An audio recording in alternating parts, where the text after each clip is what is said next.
Cut करा audio. Okay roll. Sir, Mahayuti विरोधात महाविकास आघाडीची बैठक झाली, त्यामध्ये असं आहे की गेले काही दिवस मी आहे, विक्रांत चव्हाण आहे, अविनाश आहे, राजन विचारे साहेब आहेत, एक दुसऱ्याशी भेटतो तेव्हा लोकांमधल्या रागाविषयी चर्चा करतो. ठाण्यासाठी हे नवीन होतं की घोडबंदरची स्वतः लोक रस्त्यावर उतरली अन्याय आणि अत्याचाराविरुद्ध. पाणी समस्या, ट्रॅफिक समस्या याच्याविरुद्ध घोडबंदरच्या लोकांनी हातात कायदा घेण्याचा प्रयत्न केला. आणि हे जर आपण ओळखू शकलो नाही, ही नाडी जर आपण पकडू शकलो नाही, तर मग आपण राजकारण करतो कशाला. म्हणजे आम्ही एकीकडे म्हणतो कळव्या मुंबऱ्यात पाणी नाही, पाणी नाही, पाणी नाही. सर्वात कमी पाणी तर तुम्हाला घोडबंदरला आहे. घोडबंदरला गेल्या कित्येक वर्षात पाणीच मिळालेलं नाही. आणि महानपालिकेने हायकोर्टात खोटं लिहून दिलंय की आमच्याकडे पाण्याचा साठा आहे म्हणून.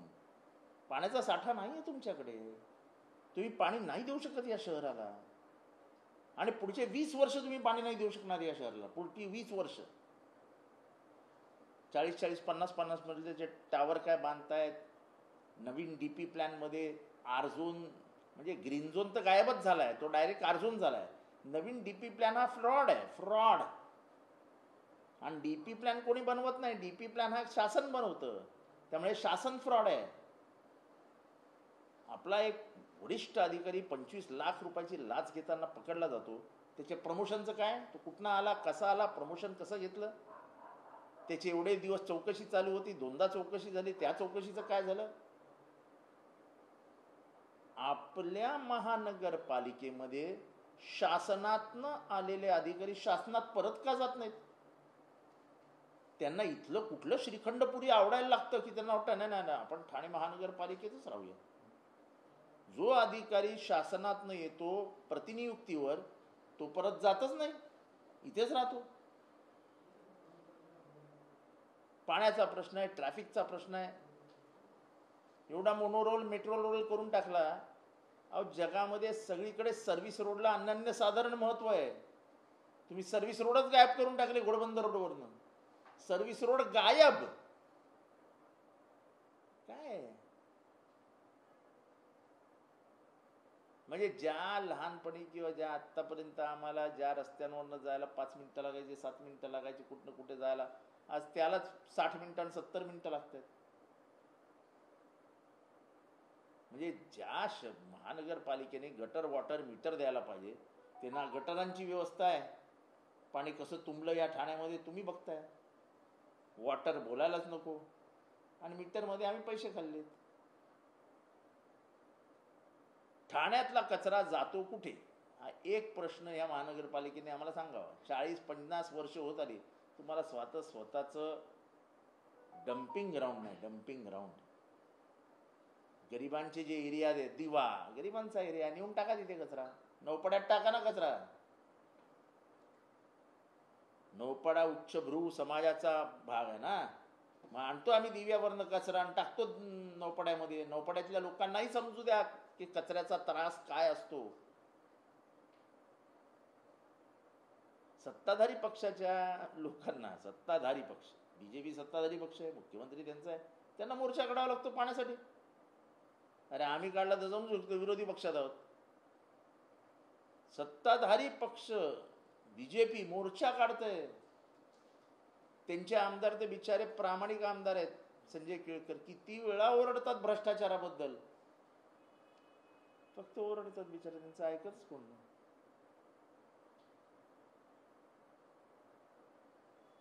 सर याच सर्व मुद्द्यांना अनुसरून गेलेल्या महापालिकेच्या निवडणुकीमध्ये असं आहे की आघाडी समवेत मनसे देखील प्राथमिक स्तरावरती ही पहिली बोलणी झाली. आम्ही पहिल्यांदा चहा प्यायला एकत्र बसलो आहोत. बसण्याच्या प्रक्रियेला सुरुवात झाली आहे. आता काही प्रश्नांवरती आम्ही आयुक्तांना भेटणार आहोत. आणि खास करून ही प्रमोशन पॉलिसी, या प्रमोशन्समध्ये झालेले करोडो रुपयांचे गैरव्यवहार, आपापल्या आवडीच्या अधिकाऱ्यांना आपापल्या जागी नेऊन बसवायचं. वर्षानुवर्ष ते तिथेच बसलेले असतात.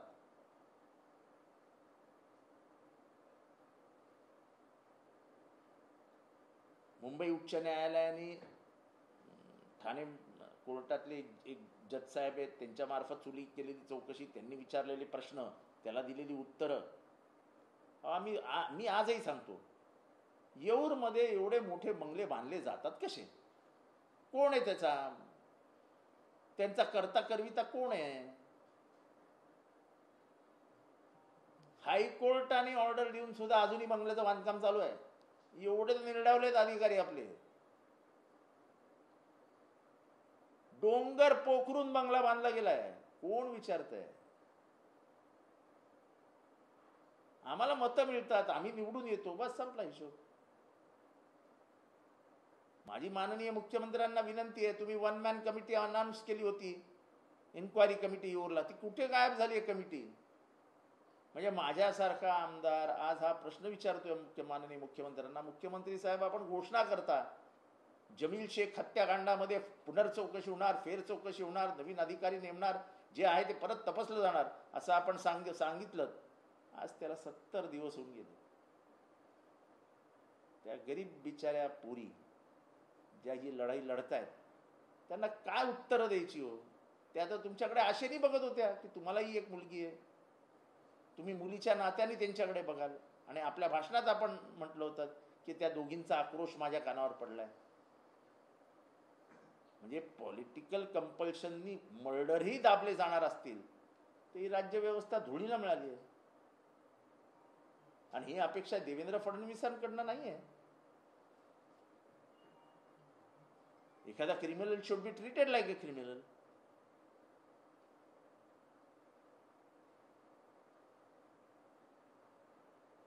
आजवर अनेक राज्यकर्ते झाले पण साखरेचे भाव पडलेले असायचे. शरद पवारांचं नाव न घेता अजित पवारांनी निशाणा साधलाय. तर भाकरी फिरवली नाही तर ती करपते, एकनाथ शिंदेनी टोला लागला. भाकरी फिरवली नाही तर करपते. कोणाची भाकरी फिरवायची? फडणवीसांची? म्हणजे काय त्यांच्या मनात काय आहे? भाकरी म्हणजे कोण? अजित पवार असं म्हणाले की अनेक नेते येऊन गेले पण साखरेचे भाव पडलेलेच आहेत. नाव न घेता शरद पवारांवर. शरद पवारांचा काय संबंध? 2014 झाल्यापासून तुम्ही सत्तेत आहात म्हणजे. आणि आता तर तुम्ही सर्व आहात. You are the boss. तुम्हाला निर्णय प्रक्रियेमध्ये तुम्ही देवेंद्र फडणवीसांच्या मांडीला मांडी लावून बसता. आता कसली तक्रार करता? आता तुम्हाला फक्त निर्णय घ्यायचे आहेत. लाडक्या बहिणीचा घेतलात ना निर्णय, ओला दुष्काळ जाहीर करणार नाही असं तुम्ही ठाम ठरवूनच ठेवलंय. करताय का ओला दुष्काळ जाहीर?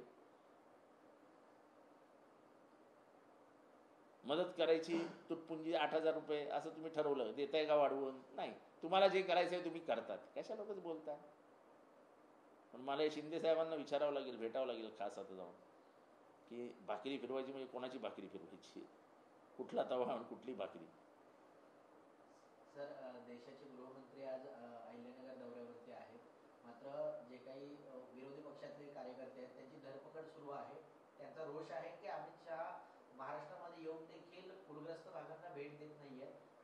आणि त्यांना काय पडली आहे? तुम्ही महाराष्ट्राने त्यांच्यावरती उपकार केलेत, 240 आमदार निवडून आलेत, पुढचे 4 वर्ष काही होणार नाही. तुम्ही काय किती बोंबला, आपटा, उड्या मारा, पुरात बुडा, पुरात वाहून जा, काही फरक पडणार नाही. कारण का सत्ता त्यांच्या ताब्यात आहे. सत्तेचं जोपर्यंत हंटर त्यांच्या ताब्यात आहे तुमच्या पार्श्वभागावरती फटके मारतच राहणार.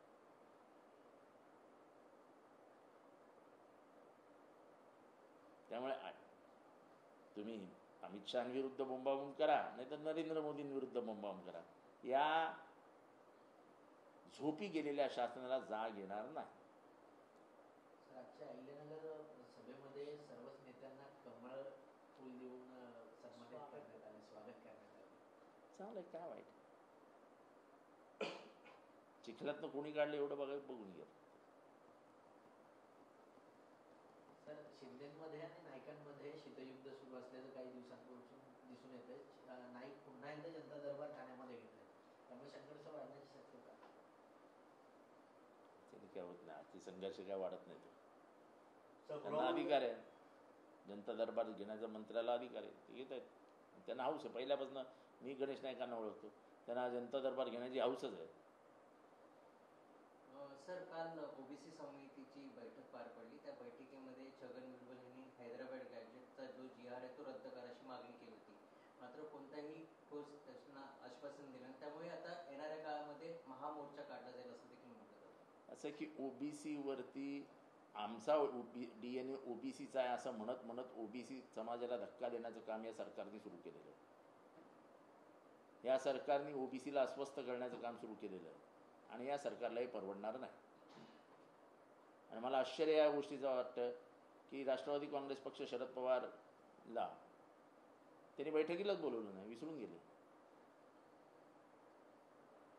म्हणजे ज्या माणसाने मंडळ आयोग आणला, ज्या माणसाने इथल्या ओबीसीच्या आरक्षणाच्या वेळेस सर्वात महत्त्वाची भूमिका बजावली, त्यांच्या पक्षाच्या प्रतिनिधीला आमंत्रणच नाही. हे मुद्दामून केलं गेलं, विसरलं काय माहीत नाही. पण मी जेव्हा पवारसाहेबांच्या घरी चौकशी केली, मी जेव्हा पक्षामध्ये चौकशी केली, तेव्हा कळलं की आपल्याला आमंत्रणच आलेलं नाही. आश्चर्य आहे की एवढ्या मोठ्या बैठकीला ज्याची मागणीच मुळात आमच्याकडनं केली गेली होती की एक बैठक लावा, आरक्षणासंबंधी ओबीसीची एक बैठक लावावी, पहिल्यांदा मागणी करणारे आम्ही लोक होतो. मुख्यमंत्र्यांचे सल्लागार विसरतात काय? पण जरांगींच्या दबावाखाली सरकार ओबीसीवर अन्याय करत आहे.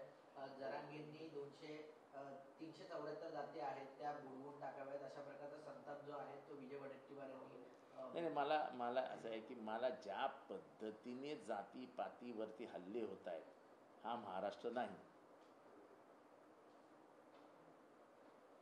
मी आधीही सांगतो की मुख्य प्रवाहामध्ये नसलेल्या क्षुद्रांसाठी आरक्षण आलं हे समजून घ्या. बाबासाहेबांची भाषणं जी संविधान सभेमध्ये झाली आणि संविधान सभेमध्ये इतरही जणांनी ज्यांनी आरक्षणाच्या बाबतीत भूमिका घेतल्या त्या सगळ्यांचं म्हणणं हे होतं की वर्षानुवर्ष ज्या समाजातल्या ज्या जातींना मुख्य प्रवाहात येताच आलेलं नाही त्या जातींना मुख्य प्रवाहात आणण्यासाठी आपल्याला आरक्षण हे गरजेचं आहे. हे न समजलेली लोक आज भांडतायत आपापसात.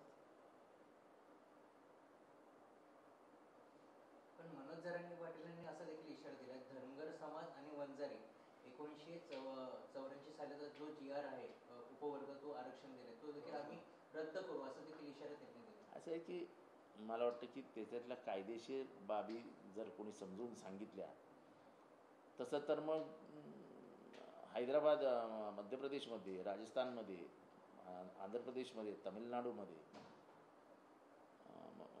अनेक ठिकाणी वंजारी समाज ST मध्ये आहे. हैदराबाद गॅझेटमध्ये वंजारी समाज ST मध्ये आहे. काय करायचं आम्ही? म्हणजे इतके आपण खाली पडत चाललो आहोत.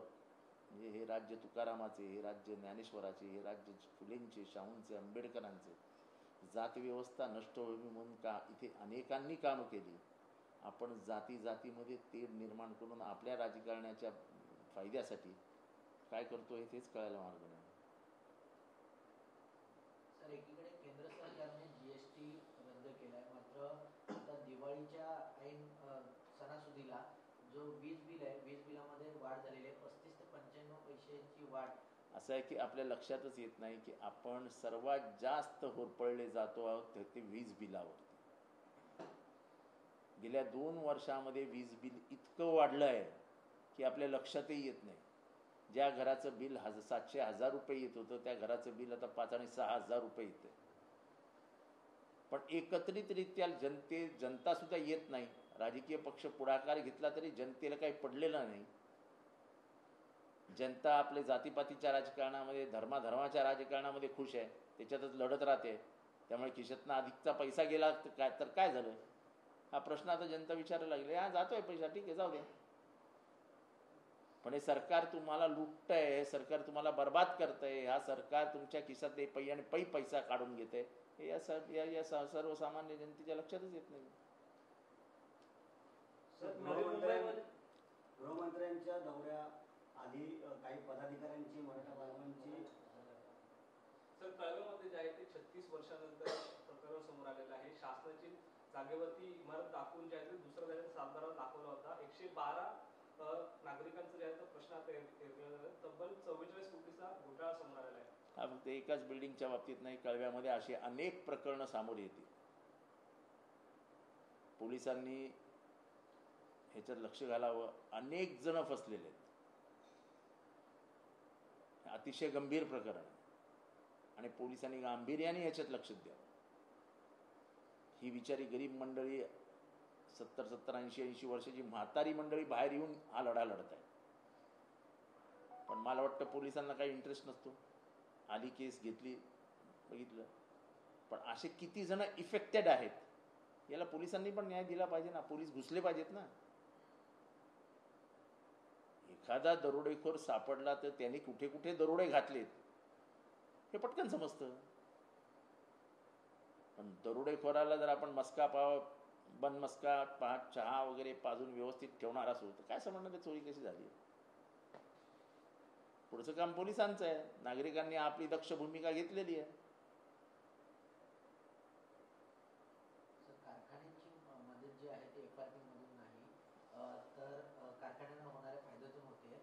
काटा मारणाऱ्या कारखान्यांना बघून घेतो असा इशारा देवेंद्र फडणवीसांनी दिला. आता सध्या तरी सगळे कारखाने त्यांच्या ताब्यातच आहेत. त्यांच्या आजूबाजूला बसलेलेच कारखान्याचे मालिक आहेत. 10 कारखान्याचे. आणि कोणाला इशारा दिला मला माहिती नाही. सर, नवी मुंबईमध्ये स्थानिक भूमिपुत्रांना नोकरी मिळत नाही. त्या ठिकाणी आता नवी मुंबई विमानतळ आता त्यामध्ये गुजरातीकरण होतंय असं संजय राऊत म्हणालेले आहे. मराठी माणसांना न्याय मिळत नाही, नोकऱ्या मिळत नाही, त्यामुळे आम्ही सगळे पक्ष आंदोलन करू असं देखील म्हणतो महाविकास आघाडी. त्यासोबत मनसे देखील असतात. ही गोष्ट खरी आहे की नाव जरी दिबा पाटलांचं दिलं असेल, आणि मला अभिमानाने आज पहिल्यांदा सांगतो, दिबा पाटील यांचं नाव पहिल्यांदा जाहीररित्या जर कोणी घेतलं असेल की हे नाव मुंबई विमानतळाला द्या तर त्या माणसाचं नाव जितेंद्र आव्हाड आहे. जेव्हा वाद चालू होते वेगवेगळ्या नावाचे तेव्हा मी नवी मुंबईच्या प्रचारात होतो. निवडणुका लागण्याची शक्यता होती. कोविडच्या आधीचा काळ होता आणि तेव्हा मी मागणी केली होती की नवी मुंबई विमानतळाला दिबा पाटील यांचं नाव द्या.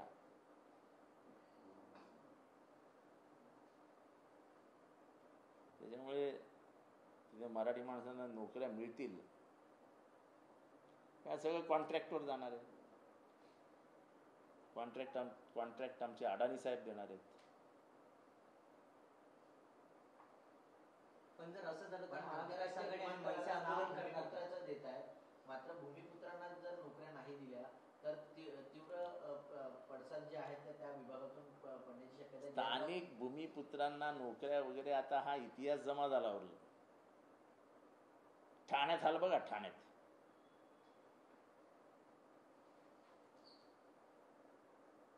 ठाण्यातल्या कॉन्ट्रॅक्ट सिस्टीम मध्ये काम करणारे किती लोक ठाण्यातले तेवढे तपासून बघा. आणि किती लोक अंबरनाथ, बदलापूर, डोंबिवलीहून येतात तेवढं तपासून बघा. सर, रामदास कदम वारंवार बाळासाहेब ठाकरे यांच्या मृत्यू संदर्भात बोलत आहे. आज देखील त्यांनी पत्रकार परिषद घेतली आणि त्यामध्ये देखील त्यांनी तेच विधान केले की 2 दिवस मातोश्री हा त्यांचा मृतदेह का ठेवण्यात आला, ठसे का घेण्यात आले असं देखील म्हटलं होतं. यातल्या घरगुती प्रश्नावरती जाहीर वाच्यता करणं हे मला काही योग्य वाटत नाही. तो उद्योजींचा आणि त्यांच्या पिताश्रींचा प्रश्न आहे. बाकीच्यांनी उगाच त्याच्यात कशाला लुडबुड करावी काय कळत नाही मला. कशासाठी निष्कारण नाही त्या गोष्टींचं बवंडर करायचं काही कारण नाही ना. कशासाठी करायचं. आणि कोणाला काही फरक पडणार नाही. कोण तुमच्यावर विश्वासही ठेवणार नाही.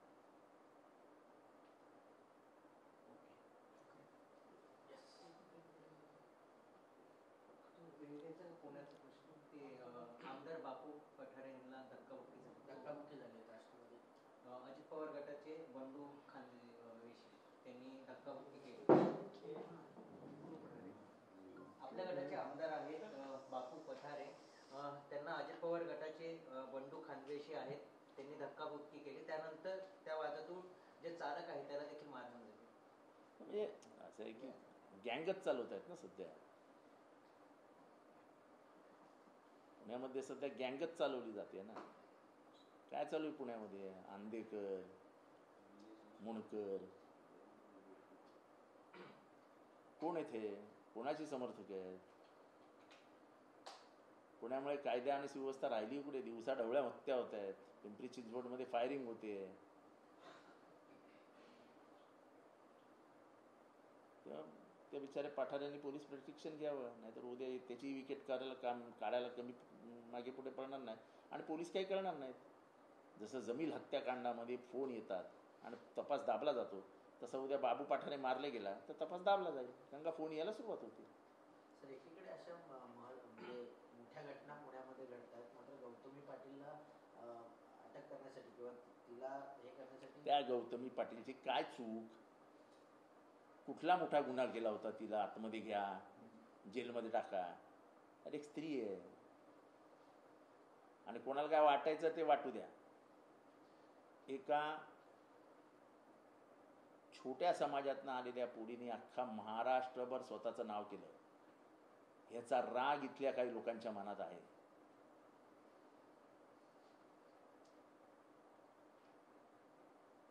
एक पूर्ण इंडस्ट्रीवर भल्या भल्यांना मागे टाकून तिने कब्जा मिळवला आणि त्याचा राग हा असा निघतो. त्यामुळे मला वाटतं गौतमी पाटीलने असं काही घाबरू नये आणि पोलिसांनी फार काही लोकांचं मनावर घेऊ नये. हो, तुम्ही पोलीस आहात, तुम्ही सत्ताधारी पक्षाचे गुलाम नाही. पण एकीकडे खून आणि फायरिंग होत असताना सुद्धा त्याच्याबद्दल काय बोलायचं नाही. खून झाले, फायरिंग झाले, घरात जाऊन दरोडे झाले, त्याच्याबद्दल काय बोलायचं नाही. गौतमी पाटीलला अरेस्ट करा. काय मर्दमुखी हो, कसल्या मर्दाच्या औलादी आहेत या.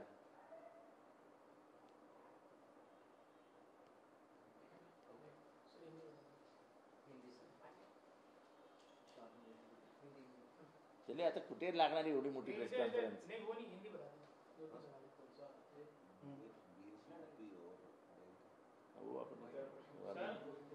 कल देर रात आपके घर पे जो है महाविकास आघाड़ी की बैठक हुई है, इसमें मनसे भी आपके साथ में थी.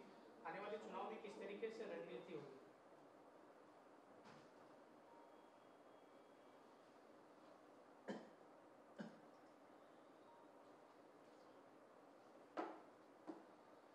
सर कल देर रात आपके घर पे जो है महाविकास आघाड़ी नेताओं के साथ बैठक हुई, इसमें मनसे भी मौजूद थी. तो आने वाले चुनाव में किस तरीके से ऐसे कोई ये 4 प्रमुख नेता हैं थाने शहर के. बहुत बार बातें होती थी कि थाना में लोगों के दिल में गुस्सा है, पानी नहीं मिल रहा है, ट्रैफिक की समस्या है, कचरे की समस्या है, समस्याओं से घिरा हुआ है थाना, लोग विकल्प की तलाश में हैं. तो इसके ऊपर बात करने के लिए प्रमुख जो 4 नेता हैं थाने शहर के, हम लोग मिले थे और उसके ऊपर चर्चा की. बॉम्बे हाईकोर्ट ने कहा है कि अवैध तरीके से अगर गिरफ्तारी किसी की जाती है तो राज्य सरकार को फटकार लगाए और 1 लाख रुपया जो है हाईकोर्ट केस में जमा के ऐसा आदेश दिया. वो तो क्या मुंबई पुलिस को क्या फर्क गिरता है? आजकल बम्बई पुलिस किधर अरेस्ट करती है? बम्बई पुलिस नहीं अरेस्ट करती है, पुलिस नहीं अरेस्ट करती है. फोन आता है ऊपर से, ए चल उसको डाल दे अंदर, तो वो पुलिस बेचारा डाल देता अंदर. अरे मेरे को डाला था तो, और किसी की क्या बात करते हो? मुझे ही अंदर डाला था ना बिना वजह. सुलाया था ना एक दिन रात भर वर्तक नगर पुलिस स्टेशन में. हमारे डीसीपी थे, हमारे दोस्त थे, उन्होंने बड़े जिम्मेदारी के साथ अपने आका का हुक्म उन्होंने. सर देश में भ्रष्टाचार में महाराष्ट्र अव्वल नंबर पे है, तो पुणे वही सबसे अव्वल नंबर पे. कौन? भ्रष्टाचार में महाराष्ट्र सबसे नंबर 1 पे है. हाँ, यहाँ पे पुणे का सबसे क्या बात कर रहा है? पुणे आगे चला गया ठाणे के? ठाणे के आगे पुणे? अरे हमारा एक अधिकारी 25 लाख रुपए लेते हुए पकड़ा गया और पुणे आगे चले गया. ये झूठ है, ये झूठ है, ये झूठ है. थाना को तुम पीछे नहीं छोड़ सकते. लेकिन नगर निगम के वही शंकर पटोले अधिकारी जिस तरीके से 50 लाख की डिमांड की थी, लेकिन 35 लाख में सेटल हुआ, 25 लाख रुपए इसे उनको लेते हुए पकड़ा गया. देखो ऐसा है कि महानगर पालिका ने व्हाइट पेपर निकालना चाहिए कि शंकर पटोले जैसे अधिकारी जिनकी जांच हुई थी उनको पद पे रखा कैसा है, इनकी प्रमोशन पॉलिसीज क्या थी, जो भी सरकार से प्रतिनियुक्ति पे आता है सरकार में वापस क्यों नहीं जाता, वो इधर की क्यों रहता है. ऐसे बहुत सारे अधिकारी हैं जिनको यहां से वापस जाना चाहिए, वो जाते नहीं, सालों साल यहीं पे रहते हैं. हिम्मत है हिम्मत है तो शासन के नगर विकास मंत्रालय ने ये घोषित करना चाहिए कि प्रमोशन पॉलिसी के ऊपर हम ठाणे महानगर पालिका का व्हाइट पेपर निकालेंगे। चलो चैलेंज है हमारा। सर नगर निगम में ऐसे अनेक अधिकारी जिनके पास 3 से 4 खाते की जिम्मेदारी दी गई है, तो कहीं ना कहीं इसको कम करने की जरूरत है। जरूरत है? अरे बाबा पैसा कौन पहुंचाएगा? मेरे पास जितना खाता है उतने मेरे खीसे भरेंगे, जितने मेरे खीसे भरेंगे उतना मेरे को बांटने को मिलेगा, मैं जितना बांटने को मिलेगा बाजू वालों को खाने को मिलेगा। तो खाने वालों को जो तमन्ना है वो पूरी होनी चाहिए। इसलिए तुम्हारी पूरी म्यूनसिपालिटी तालाब में डूब के नहीं हो जाए, हमको क्या फर्क है। सर अमित शाह जो महाराष्ट्र दौरे पर, लेकिन किसानों को मदद दी जाएगी ऐसा उन्होंने कहा है, और जो भी हमारे नेतागण हैं वो 1-1 महीने का सैलरी देंगे। कभी देंगे मदद, कभी मदद देंगे। कोई एक डेट, महीना, साल? सर अभी जो मदद आई है वो 2,500 से 3,000 के बीच में ही आई है, तो जो किसान है वो गुस्से में है। क्यों इसका गुस्सा? किसान का गुस्सा क्या करेंगे? हमारे पास सत्ता है, 240 आमदार लेके बैठे हैं, अभी साल पूरा हो रहा है और 4 साल बाकी है, देखेंगे बाद में क्या होता है। इतना क्या है, उनके गुस्से को कौन पूछता है? सर अमेरिका राष्ट्रपति ने एक और नया निर्णय निकाला जिसमें सैन्य में भर्ती होने वालों को अब दाढ़ी नहीं रखनी होगी, ऐसा सिख समाज हो या मुस्लिम समाज हो। अमेरिका में क्या होगा मुझे क्या पूछ रहा है? मैं तो जाने वाला नहीं हूँ सेना।